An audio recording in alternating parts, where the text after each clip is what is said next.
Although Tony Swan's villainy is called into question in Reacher Season 2, there is no doubt that he betrayed the special investigators, and the answer to that question is crystal clear. According to Lee Child's Bad Luck and Trouble book, the plot of Reacher Season 2 started when the old pals of the title hero from the 110 Special Investigators began to actually drop like flies.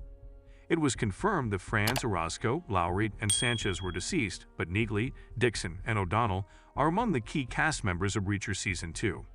Only Tony Swan, a phenomenal guitarist, is left. He vanished and is still unaccounted for.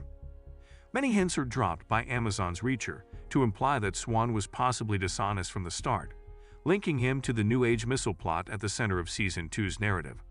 O'Donnell, Dixon, and Neagley gradually start to believe that Swan may have betrayed them, while Reacher remains convinced of his old buddy. In New York's Finest, the 6th episode of Reacher Season 2, the truth is ultimately exposed, confirming Swan's actual loyalty and explaining his involvement in the lucrative armaments trade that his 110 friends were specifically looking into. The coded email that Tony Swan wrote to Marlo Burns on the Little Wing Weapons project was one of the more egregious hints that were revealed to position him as a villain in Reacher Season 2. When Reacher's team finds Swan in Season 2, Episode 6, Burns herself demonstrates Swan's innocence, refuting what was once thought to be a potential sign of his guilt. Burns details her efforts to stop Langston and A&M from making an armaments transaction, and she admits that she enlisted Swan's help. In the episode's final scene, Langston tries to kill Burns, eliminating any possibility that she is lying. When the puzzle pieces come together, it makes sense why Swan was employed by New Age. Marlo Burns used him as a double agent to look into the business. Swan subsequently enlisted the help of Franz, Sanchez, and Orozco in the investigation.